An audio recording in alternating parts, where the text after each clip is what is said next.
Welcome to the SportsCon here on YouTube. I'm your host Daniel with the weekend's top sports stories. The Lakers are finally back at 500 after a 99-98 win over the Atlanta Hawks.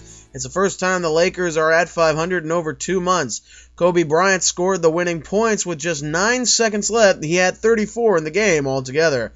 Lakers are now 13-5 in their last 18, but are still 2.5 games behind the Houston Rockets for the 8th playoff seed in the West. You know, I hate to say it, but Kobe might be right.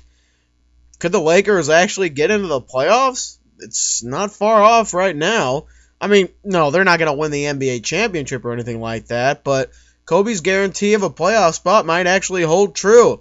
I mean, the Rockets don't look like a great team in front of them. Anything can happen with the last 22 games left in the season. Meanwhile, LeBron and the Miami Heat win their 14th game in a row after a win over the Knicks in New York, 99-93. King James had 29 points, 11 boards, and 7 assists in the victory. Carmelo Anthony of the Knicks scored 32 points in the losing effort. The Heat just keep on proving that they're the best in the NBA, really. There's nobody that holds a candle to them. The Knicks, they did beat them twice earlier in the season, but they were a much different team back then. I mean, the Knicks, they're lucky to beat anybody right now, especially the Miami Heat. Speaking of streaks, in the NHL, the Chicago Blackhawks keep their point streak alive through the weekend, defeating the Red Wings in a shootout win 2-1 in Detroit.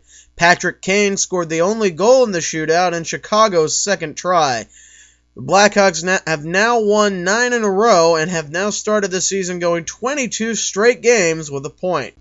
I'm going to say this right now. The Chicago Blackhawks are my new favorite team in the NHL. Hear that, San Jose? Chicago is my new favorite team. Actually, you were never my favorite team. You weren't even in my top 10. But that's another story.